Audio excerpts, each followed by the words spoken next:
Okay, we're stuck. We have a problem here.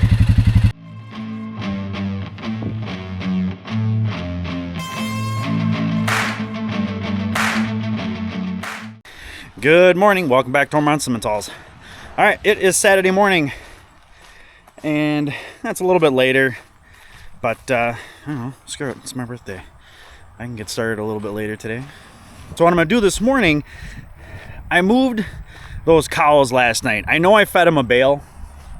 I don't know if they didn't like it, or I know they just destroyed that bale in like an hour between eating and trampling and stuff like that. And they were not happy. So I gave them, did what we did last time before we moved them to the back pasture, gave them that south quarter of that field. But it wasn't because they were hungry. They were voicing their opinion. I mean, they were in a mood last night, because once I put them in there, they didn't eat. They just kept running around in circles. It really pissed me off. Is I'm going to feed them 2 of our old bales this morning, so that they're good for today. And then tomorrow morning I can do my ride around, check fence, and then we can get them across the road.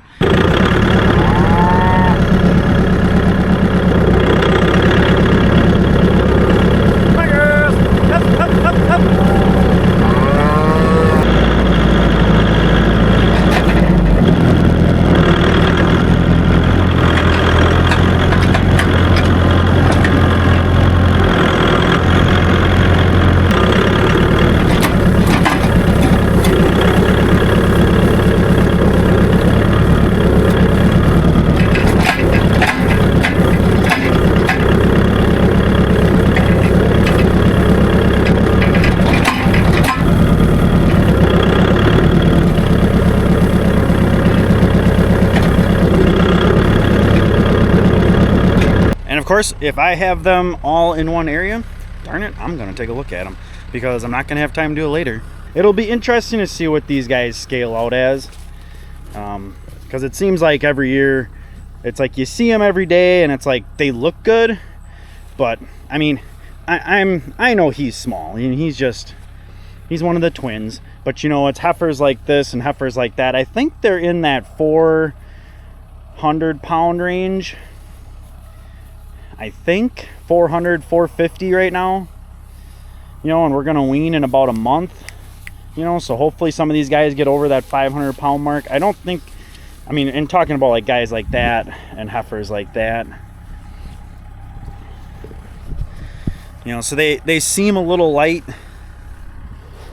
but sometimes it's like, oh, they seem a little light, then you get them on the scale and you're like, oh, that's a little bigger than I thought.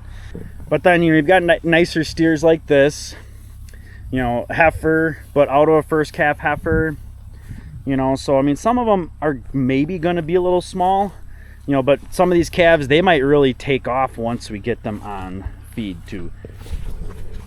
We may have been a little high, you know, up like 4 or 5 animals on pasture, because if you remember, we sold a bunch of cows last year, but then we also turned right around and we had kept and bred a bunch of heifers, you know, so we sold a bunch of cows, kept a bunch of heifers, you know, but then you get dudes like this, you know, and he's probably cruising a little over 650 right now, is what I'm guessing, you know, so even if he's 6, then he's about 450, you know, something in there. If he's 650, he's 5, somewhere in there. Maybe, like, getting guys like that on the scale will be interesting. And we'll do our own little sanity check on the scale before we check it out. Do the same thing we did with the calf weighing scale. You know, and then there's that guy. He'll be cool to get on the scale, see what he's like. That's the Bruno bull.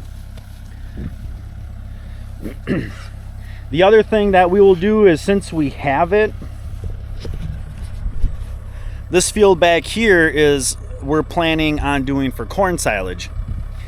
And that being the case, what we've always done in the past is we'll chop like half loads and we'll feed out little piles to the cows, like kind of right before we wean calves. Because then those calves will see the cows eating, they'll be like, oh, mom's eating that, so I'm gonna eat some of that. Then they start nibbling on the corn silage, so that when we bring them in the yard and they say, oh, hey, we dump in corn silage, they're like, oh, hey, that I remember that stuff, and they start eating. It's just, that's what we've done in the past to kind of get them started on corn silage and hopefully get them off and running pretty quick. But all right, I know, little short stint on the calves and the cows, but hopefully this keeps them happy for the day, and then we'll get that fence checked earlier tomorrow and get them across the road, hopefully sooner than later. They will be going across tomorrow. That is a guarantee. One last thing. How did the spraying go? And I was like, you know what? I'm right next to the field, so let's go over there and take a look. That weed is starting to show signs that it took a hit, which that's a really nice sign. And that's really what, honestly, that's really all I want to see. At least knock it back a little bit. Be like, no, you're second. Grass is first. Wouldn't mind seeing what a patch of what it looked like around clover. But it looks like I definitely knocked it back.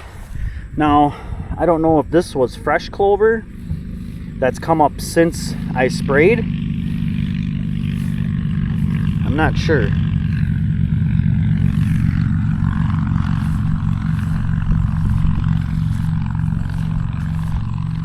But it definitely has taken a hit. You know, is it gonna die and not come back at all? No, probably not. But did it definitely slow it down and maybe let the grass take over for taking nutrients and stuff like that? I mean, oh, I must not have overlapped enough right here. I can come back and hit that with the wand. I still have the sprayer on, but patches like this is what I wanted to knock down. Yeah, this actually worked better than I thought it would. It's amazing what proper application of a tame herbicide will do. You know, I mean, you can definitely see what it did. That's really nice. Hey, good morning. Back to regularly scheduled programming. So yeah, had some fun yesterday. A little bit more hectic for my typical birthday, which I never have a typical birthday this time of year. But anywho, we're gonna feed the steers quick, and then I'm gonna head down to the shop. I gotta get my booms off the sprayer so I can check the fence. All right, so we're down by the shop, and what I'm doing right now is I actually hooked, these are all garden hose connections. So I actually just hooked up the garden hose, and I just have the boom isolated because I need to disconnect this and then hook that up to our faucet. And I'm just kind of flushing it out.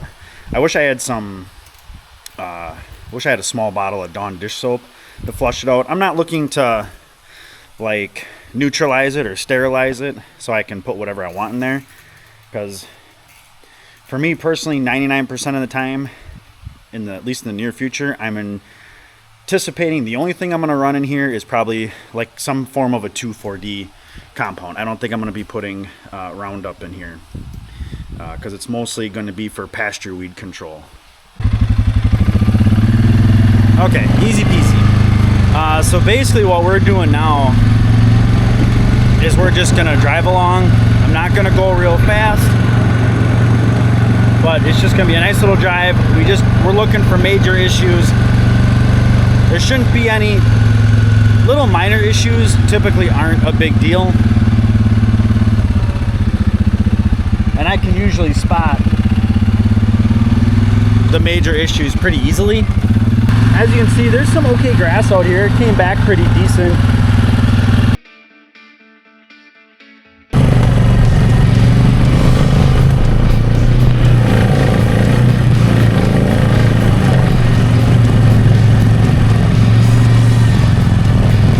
don't do that with the trailer hooked on.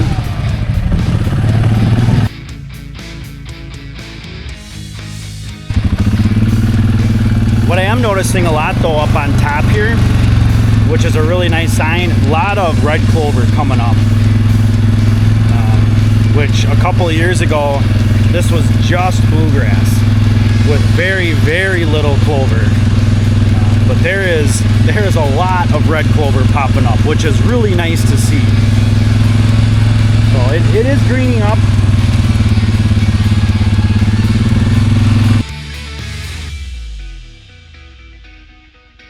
Well, we do have a lot of slack in this corner. I don't know what the heck happened. I think, did they pull this corner post?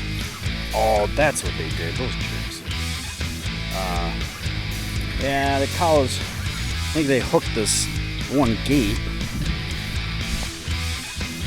and then pulled that corner post. That's gonna suck to put back.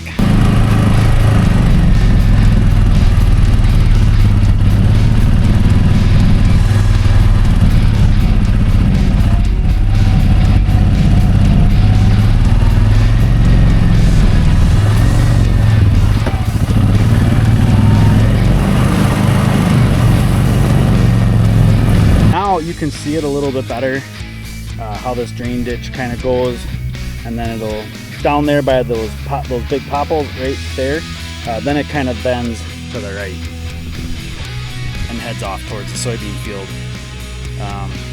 So that's why, this is why I like to get this really nice and trimmed back. I probably won't worry about it too much because they know it's back here. It's not as bad as it was. But once I pick up this line, it should kind of stand out a little more.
Okay, we're stuck.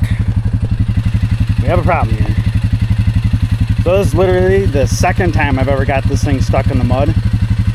So I usually drive in over there, but I don't have my stuff with me to cut it.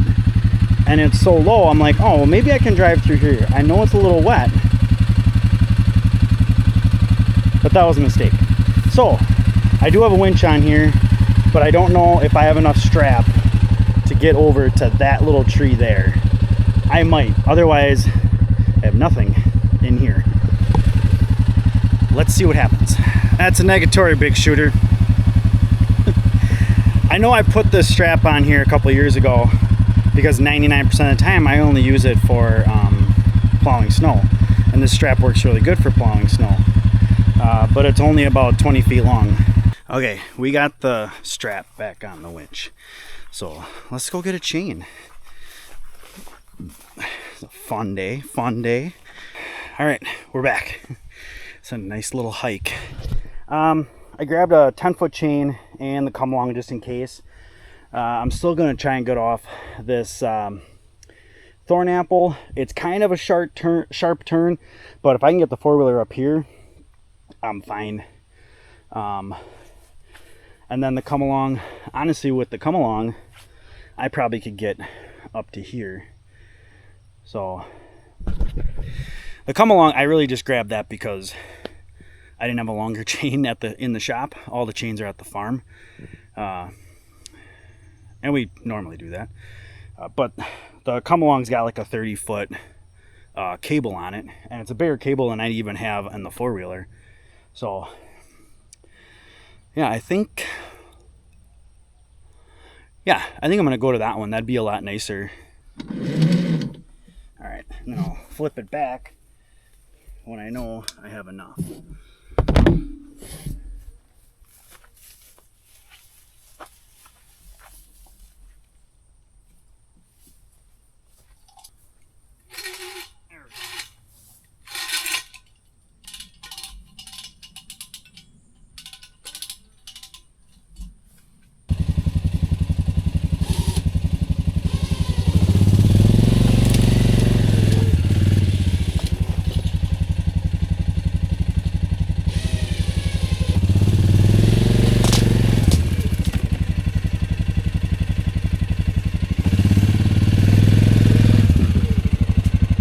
Okay, well, I guess it wasn't horrible. Yeah, as I started winching, I realized, oh yeah, because I'm going essentially straight across and I'm pointing up in the up direction, you know, it's just pulling my front end down. But oh well, it gave me some really good traction, but I got out easy, just like that. I usually do flip this up and stick it up here, partly because then it's really easy to unhook that, flip it down, hook it up to the plow.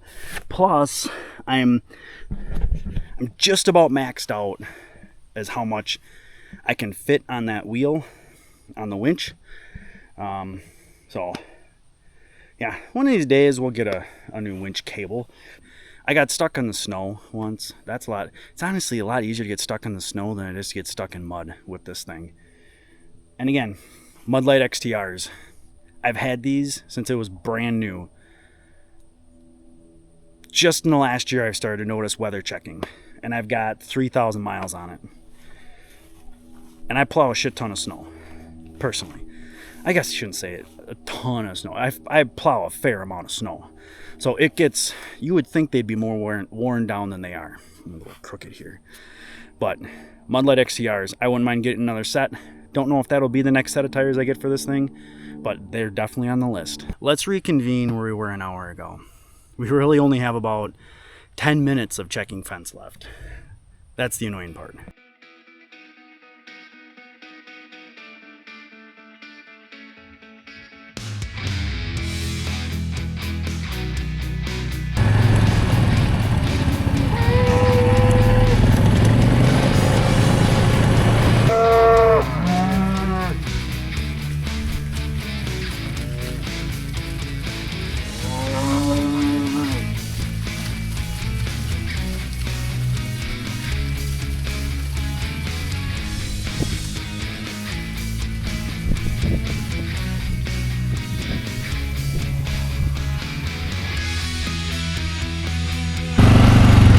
Alright, so we got him back here. Never really goes too bad. So they'll cruise around up here and they'll go find their creek and sit in there. It is supposed to get up to like 80 something today.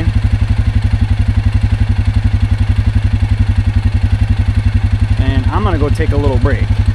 We believe we have reached the moment of truth. Apparently the bale monitor was left on in the 44, so we had to jump start that thing. So that was interesting. Are you ready to fire this up? You want me to open this side? Do you want to be on this side? So we're gonna fire this thing up, see how she runs, and then oil all the chains up.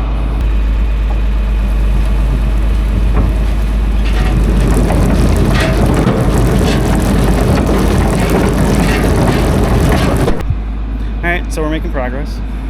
But when all that hay got wedged in there,